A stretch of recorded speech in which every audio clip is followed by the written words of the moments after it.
आज जो मराठा समाजाला वेगळं आरक्षण देण्याचा ठराव मंजूर झाला त्याबद्दल मला विरोधावरती बोलू शकत नाही. आपल्याला काय मुद्दा मांडायचा आहे का? त्याबद्दल मला विरोध करायचा नाही की म्हणून आम्ही सांगतो वेगळं आरक्षण द्या, वेगळं आरक्षण द्या. पण आज अध्यक्ष महोदय ज्या जरांगेचा उल्लेख माननीय मुख्यमंत्र्यांनी केला, अहो ते सतत धमक्या देतात, याला टपकविल त्याला टपकविल. मला स्वतःला धमकी. अध्यक्ष महोदय काय आहे अध्यक्ष महोदय?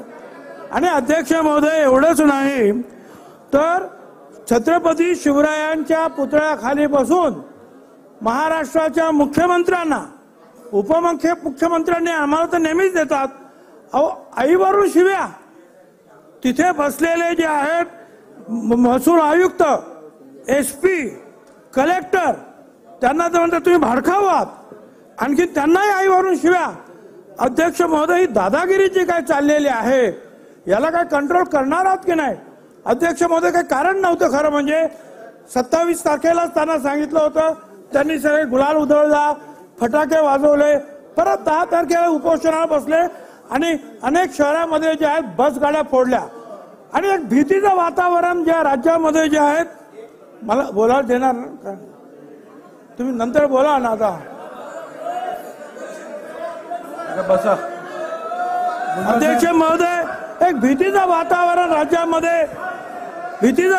राज्यामध्ये जे निर्माण करतात अध्यक्ष महोदय.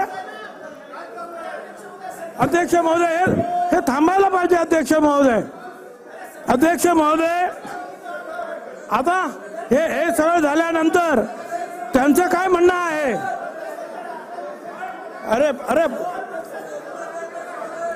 भुजबळ साहेब माझ्याकडे बघून बोला ना. काय अध्यक्ष महोदय माझा आवाज तर मोठा करा मग. अध्यक्ष महोदय आता ते काय म्हणतात की मी उठणार नाही, म्हणजे यांचं आंदोलन चालूच. आपण मराठा समाजाला वेगळं आरक्षण द्यायचा ठराव केला तरी आरक्षण म्हणजे यांचं चालू. यांच्यावर काय बोललं की आम्हाला ते धमकी देणार. अध्यक्ष महोदय आता त्यांचं म्हणणं की आम्हाला हे आरक्षण नको, आम्हाला OBCतच आरक्षण द्या. अध्यक्ष महोदय त्यांची दादागिरी आणि जी काही खोटेपणा आहे तो त्यांच्याच बरोबर काम करणारे भंडारा डोंगरावरचे अजय महाराज बारसकर हे जे महाराज आहेत त्यांनी सुद्धा आता स्पष्टपणे सांगितलं आहे समाज मीडिया माध्यमातून की हे जे आहेत हे ग्रस्त ऐकणारे नाही. साहेब आपण एक मिनिट बसा. मला बोलायला देत नाही. भुजबळ साहेब आपण आपल्या सुरक्षेसंदर्भात चिंता व्यक्त केली, त्याची मी नोंद घेतलेली आहे.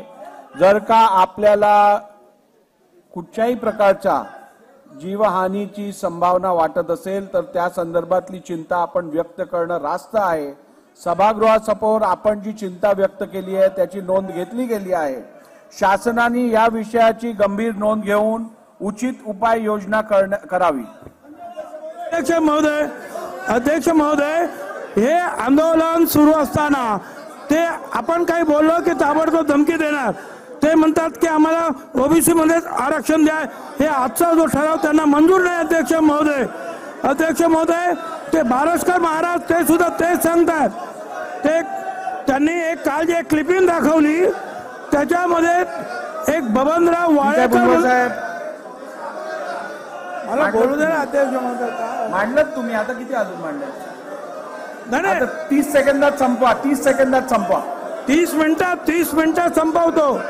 30 मिनिटांमध्ये लवकर संपवा आता संपवा. तर अध्यक्ष महोदय जे आहेत त्यांनी सुद्धा सांगितलं की हे जे आहे यांचं मारुतीचं शेपूट वाढतच जाणार. हे शिवीगाळ करतात. ते बारसकर महाराज त्यांना समजायला गेले. तुकाराम महाराजांच्या डोंगरावर येते त्यांचे वंशज ते म्हणतात. ठीक आहे भुजबळ साहेब 30 सेकंद दिले संपले आता बसा.